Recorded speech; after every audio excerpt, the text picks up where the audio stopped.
बिना संघर्ष के कोई महान नहीं बनता। पत्थर पर जब तक चोट न पड़े तब तक पत्थर भी भगवान नहीं बनता।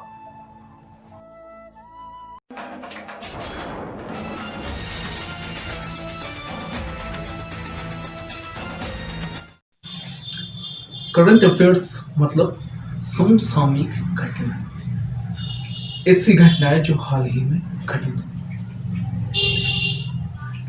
अब जो ये घटनाएं होती है वो हमारे राज्य को, हमारे देश को या विश्व को किस प्रकार से प्रभावित कर रही है, हमको किस प्रकार से प्रभावित कर रही है, यह जानने के लिए हम पढ़ते हैं करंट अफेयर्स। कोई सी भी घटना है उसने हमारे देश पर, विश्व पर या हम पर, हमारे देश के लोगों पर किस तरह से प्रभाव डाला, उससे हमें क्या लाभ होगा, क्या हानि होगी, ये जानने के लिए पढ़ना होता है करंट अफेयर्स। बस जैसे कोई भी घटना हुई, कोई तूफान आया तो वो तूफान ने किस देश को किस प्रकार से प्रभावित किया, वहां के लोगों को क्या नुकसान हुआ, ये चीज होती है इम्पोर्टेंट। जब हम किसी भी घटना के बारे में जानते हैं तो वो घटना किस प्रकार से घटी, उसका इफेक्ट किस पे पड़ा, ये हमें अपने आप ही जिज्ञासा पैदा हो जाती है। तो करंट अफेयर्स पढ़ने के लिए हमें सिर्फ वो घटना का प्रभाव जानने की आवश्यकता होती है, क्योंकि याद उसी को रखा जाता है जो प्रभावी होता है। जैसे किसी क्रिकेटर ने 6 बॉल में एक ही ओवर में 6 छक्के मार दिए, वो रातों रात फेमस हो जाएगा। उसका नाम जो पहले कोई भी नहीं जानता था, पूरा विश्व उसका नाम जान जाएगा। कैसे? प्रभाव, इफेक्ट, क्योंकि उसने अपना इफेक्ट पैदा किया है। क्योंकि इफेक्टेड चीजों को ही याद रखा जाता है। जो चीज इफेक्ट पैदा नहीं कर ली, जो चीज इफेक्टिव पैदा नहीं करेगी, उसको कौन याद रखेगा और क्यों याद रखेगा? वो मेन चीज होती है इफेक्ट। और हमको यही पढ़ना होता है करंट अफेयर्स में कि कोई भी घटना है वो हमारे देश पर क्या प्रभाव डालेगी, हमारे देश के दूसरे देशों के साथ जो संबंध है, विश्व के साथ जो संबंध है, उस पर कैसे प्रभाव डालेगी, ये जानना होता है हमको करंट अफेयर्स में। हमारे देश में किसी की नियुक्ति हुई, अब उस नियुक्ति का हमारे देश के साथ क्या संबंध है। जैसे संयुक्त राष्ट्र में राजदूत और भारत के प्रतिनिधि के रूप में किसी व्यक्ति को चुना गया, उनका नाम है इंद्रमणि पांडे। ये सिंपल बोल लिया तो ऐसी कोई चीजें अगर हम इसको 10 बार भी पढ़े, 20 बार भी पढ़े तो हमको थोड़े टाइम के लिए याद रहेगी, लेकिन ज्यादा समय के लिए नहीं। लेकिन असली चीज संयुक्त राष्ट्र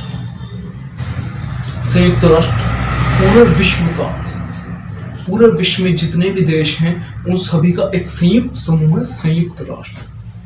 तो पूरे विश्व के सामने अपने देश, भारत देश का राजदूत बन के जाना, अपने देश का प्रतिनिधि, अपने देश को प्रेजेंट करने के लिए जाना, मतलब पूरे भारत में जो 130 करोड़ भारतीय हैं उनमें से किसी एक व्यक्ति को चुना गया भारत देश का विश्व के सामने प्रेजेंट करने के लिए, भारत को प्रतिनिधित्व करने के लिए किसी एक व्यक्ति को चुना गया पूरे भारत में से। तो वो इम्पोर्टेंट हुआ या नहीं? और ऐसे व्यक्ति का नाम हमको याद होगा या नहीं?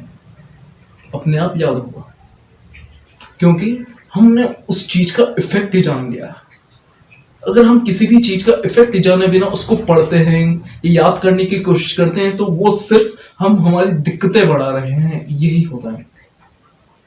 कोई योजना है, अब भाई योजना क्यों बनाते हैं? योजना इसलिए बनाते हैं ताकि किसी को सुविधा मिले, कोई लाभ मिले। तो क्या सुविधा मिल रही है, क्या लाभ मिल रहा है, वो याद हो गया ना, तो वो योजना अपने आप हमारे माइंड में फीड हो जाती है। हमारा माइंड भी कंप्यूटर की तरह काम करता है। उसमें एक हर चीज का एक अलग ब्लॉक बनाओ। कृषि के लिए अलग पढ़ना हो ना, तो कृषि के लिए अलग, इकोनॉमिक्स के लिए, वित्त के लिए अलग, हिस्ट्री के लिए अलग, सब अलग अलग ब्लॉक। और वो इफेक्ट, जितना इफेक्ट पड़ता है उन चीजों पर, हमको अपने आप याद हो जाती है। जैसे बाहुबली, प्रभास ने जो काम किया बाहुबली का, प्रभास को पहले ज्यादा लोग जाने ही या नहीं जाने, लेकिन बाहुबली के बाद से उसको विदेशों में भी लोग जानने लगे जिन्होंने उसको पहले कभी देखा भी नहीं होगा। उन लोगों ने बाहुबली देखने के बाद प्रभास की पूरी हिस्ट्री निकाल ली होगी। उनको ये भी याद होगा, सिर्फ बाहुबली के करेक्टर से प्रभावित होकर, इफेक्टेड होकर, कि प्रभास कहाँ पैदा हुआ था, कौन से सन में पैदा हुआ था, उसकी पहली पिक्चर कौन सी थी, वो बचपन में कौन से स्कूल में पढ़ा था, अब तक उसने कितनी फिल्में बना ली। ये सब चीजें 10 से 12 चीजें उनको सिर्फ एक इफेक्ट की वजह से याद होगी, बिल्कुल क्रम के साथ। हमारा माइंड इसी तरह तो काम करता है। हमारा माइंड किस तरह काम करता है? हमारा माइंड कोई छोटी मोटी चीज नहीं है। हमने अपनी जिंदगी में 1000 फिल्में देखी होंगी, 1000 फिल्मों में 1000 अलग नाम होंगे, तो वो नाम जैसे बाहुबली, केजीएफ, सिंघम, बाजीराव मस्तानी, सिंघम, इसी हजारों फिल्में अलग अलग नाम के साथ हमको याद है, उनकी स्टोरी हमको याद है, उसमें हीरो कौन था, हीरोइन कौन थी, विलन कौन था, यह भी हमको याद है। मतलब हजारों फिल्में हमारे इतने से माइंड में हैं, उनकी स्टोरी, उनके हीरो हीरोइन सब हमारे माइंड में बिल्कुल फिक्स बैठे हुए हैं। कैसे? क्योंकि हमारा माइंड कोई छोटी मोटी चीज नहीं है, हमारा माइंड इफेक्ट। हमको अगर किसी भी पिक्चर का पूछा जाए तो हमको क्या चीज याद रहती है, उस पिक्चर में जो इफेक्टेड सीन था वो हमको ज्यादा समय तक याद रहता है। जैसे बाहुबली में सबको याद होगा वो गर्दन काटने वाला, जो गर्दन काटी थी, वो बहुत इफेक्टेड सीन था।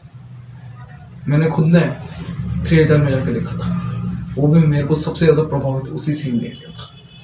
और एक वो जो लाइटनिंग स्पीड से जाता है वो भी, तो ऐसी चीजें हमको प्रभावित करती है।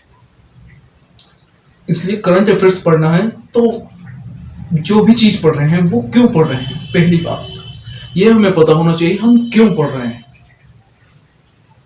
जो घटनाएं घटी है उनके बारे में जानकारी, अपनी नॉलेज बढ़ाने के लिए कि हमारे देश में क्या हो रहा है, विश्व में क्या हो रहा है, इस बारे में अपनी नॉलेज बढ़ाने के लिए हम करंट अफेयर्स पढ़ते हैं।